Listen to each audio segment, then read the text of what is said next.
আমি বলছি স্যার আমার প্রশ্ন আমার সঙ্গে রয়েছে সত্যজিৎ চলে যাই আপনি ওই জায়গাটা থাকবেন সত্যজিৎ ব্যানার্জি আছেন আমার সঙ্গে কি আমি যদি তৃণমূলে চলে যাই তাহলে আপনি ওই জায়গাটা থাকবেন সাধন দেখ আরে আমার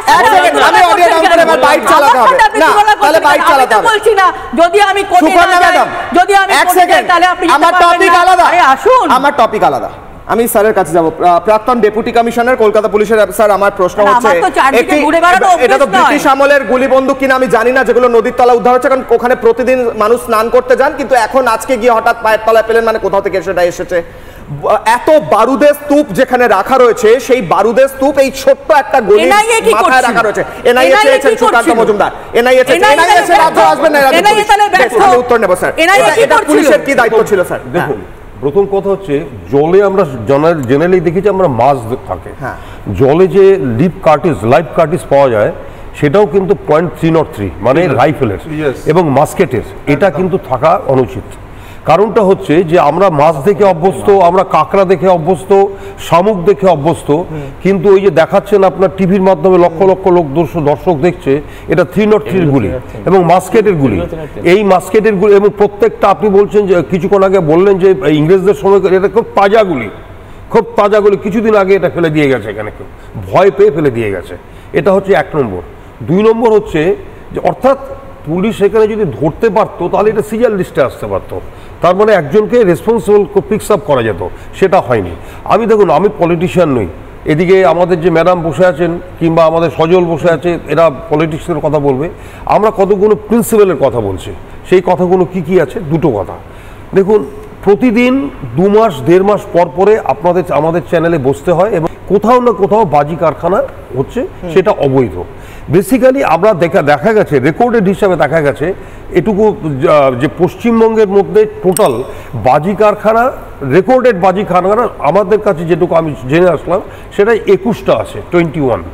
এখন এখানে 15 কেজির পারমিশন না বেশি পারমিশন সেটা ডিস্ট্রিক্ট ম্যাজিস্ট্রেট স্থির করে এই যেখানে ব্লাস্টের ব্যাপারটা যেখানে আজকে আমরা আলোচনা করছি সেখানে বেসিক্যালি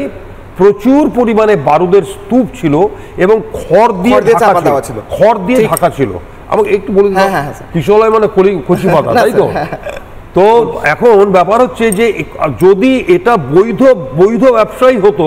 তাহলে কি এটা খড় দিয়ে ঢাকা থাকতো এটা সত্যি কথা বলুন কিশোরয় একদম এটা সজল পলিটিক্স আমি একটু বলে দিই 2 মিনিট তো তারপরে বলছি দেখুন একটা কথা হচ্ছে বারবারই বলা হচ্ছে মুখ্যমন্ত্রী বলছেন যে ক্লাস্টার তৈরি করা হবে ক্লাস্টার ম্যাডাম মুখ্যমন্ত্রী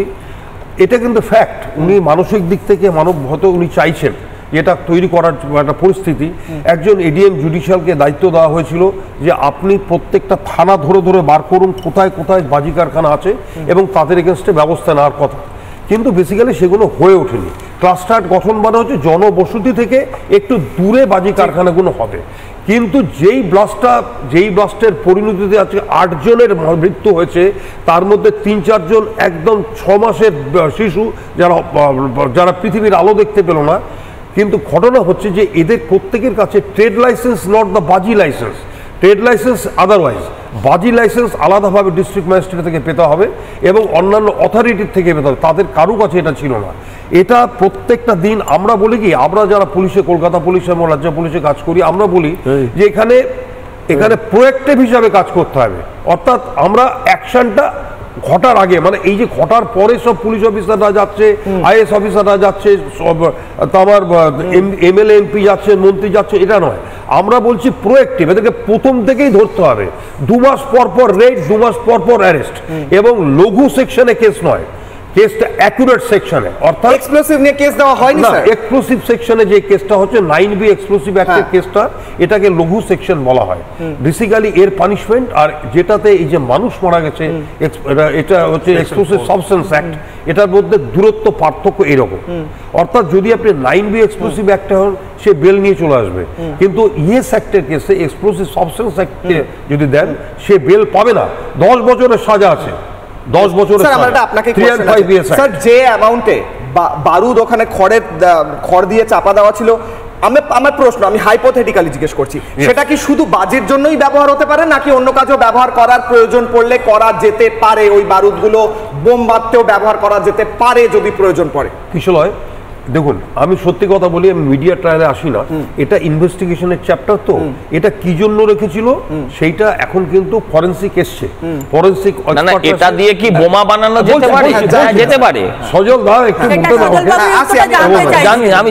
যেতে পারে। ঘটনা হচ্ছে যে এই যে বাজির কারখানা যেটা ধরা পড়েছে, এক্সপ্লোসিভ ধরা পড়েছে, এখানে ফরেনসিক এক্সপার্টরা এসছেন, ফিজিক্সের এক্সপার্টরা এসছেন, তারা একটা বিশাল রিপোর্ট তৈরি করে তারা গভর্নমেন্টকে দেবে এবং পুলিশকে দেবে। আমরা সেই রিপোর্টটাই কিন্তু সাধারণ দর্শককে বলবো। আমি যদি নিজের থেকে বানাউটে কিছু বলি না, লোকে এটা ঠিক মতন নেবে না এবং পার্সিয়ালিটি করা হবে। আমি ন্যায্য কথা ন্যায্যভাবে বলা দরকার আছে। ফরেনসিকের রিপোর্টটা কয়েকদিনের মধ্যে পাওয়া যাবে, ফরেনসিক এক্সপার্টরা স্পটে আছে এখন এই মুহূর্তে, তারা দেখছেন সবকিছু, তারা বলবেন যে এটা কি জন্য হয়েছে। তবে আমার ব্যক্তিগত যেই প্রশ্নটা আপনি করেছেন যে এতগুলো এক্সপ্লোসিভ, এতগুলো বারুদ যেখানে মাটি চাপা দিয়ে খড় দিয়ে ঢাকা রয়েছে, এটা নিঃসন্দেহে এটা আইন বিরুদ্ধ কাজের জন্যই নিয়ে আসা হয়েছিল, এটা কিন্তু সাধারণ কাজের জন্য, বাজির জন্য আনা হয়। ঠিক এখান থেকে স্যার আমি দুটো জিনিস দেখাবো, আমি বাকি দুজনের কাছে যাবো, অরিন্দম স্যার এবং অরিত্রর কাছে। আমি দেখাবো কিভাবে খড় দিয়ে চাপা দেওয়া ছিল, সেই দৃশ্য অর্ণব আমাদের প্রতিনিধি তুলে ধরেছেন, 1 নম্বর। আর 2 নম্বর, সেখানের মানুষ বলছেন যে কিছু বললে কেন তাদের ভয় লাগছে। তারপর ফিরছে আলোচনায়। দেখুন কিভাবে খড় দিয়ে বারুদ ঢাকা, যেন শাক দিয়ে মাছ ঢাকা বলা হয় না, টন টন বারুদ খড় দিয়ে চাপা দিয়ে রাখা। কেন? বাজি বানাতে কি বারুদ খড়ের তলায় চাপা দেওয়ার কোনো প্রসেস আছে? আমি দেখছিলাম ইন্টারনেটে গুগল করে, না, এরকম কোনো পদ্ধতি নেই। খড়ের গাদার তলায় চাপা দেওয়া মানে ওটার পিছনে কোনো কারণ থাকতে পারে, যেমনটা স্যার বলছিলেন। এবার আমি অরিন্দম বণিক বলে একজনের বক্তব্য শোনাবো, চন্দ্রকান্ত বণিকের আত্মীয়। তিনি বলছেন, তাকে জিজ্ঞেস করা হয়েছিল কিছু বলুন কি হয়েছে, কি বলছেন তিনি, দেখুন। এই যে বাড়িতে বাজি রাখা হয়েছে, বাজি মজুত করা হয়েছে, এটা কি বৈধভাবে হতো? লাইসেন্স কি ছিল? বলতে পারবো না, কারণ দেখুন এখানে হয়তো আমাদের উপর টর্চার হতে পারে, সেটা হচ্ছে। কিসের টর্চার হতে পারে বলতে পারবো না, সেটা তো আপনারা হয়তো আশা করি বুঝতে পারছেন। না, আমরা বুঝতে পারছি না কারা করতে পারে, কিসের ভয় পাচ্ছেন আপনারা? দলীয় নেতারা করবে, আবার কারা করবে? কোন দলের নেতারা করবে এটা তো উল্লেখ করতে পারবো না। কোন দলের নেতারা করবে? তাহলে তো আমাদের ফ্যামিলির উপরে প্রেসার চলে আসে, কারণ এটা বলে দিলে হয়তো আপনারা আজ নিউজ করে চলে গেলেন। নানা ধরনের কন্টেন্ট দেখার জন্য লাইক করুন, শেয়ার করুন আমাদের ফেসবুক পেজ, সাবস্ক্রাইব করুন আমাদের ইউটিউব চ্যানেল। পাশাপাশি অন্যান্য ব্রেকিং নিউজের জন্য অবশ্যই চোখ রাখুন রিপাবলিক বাংলায়।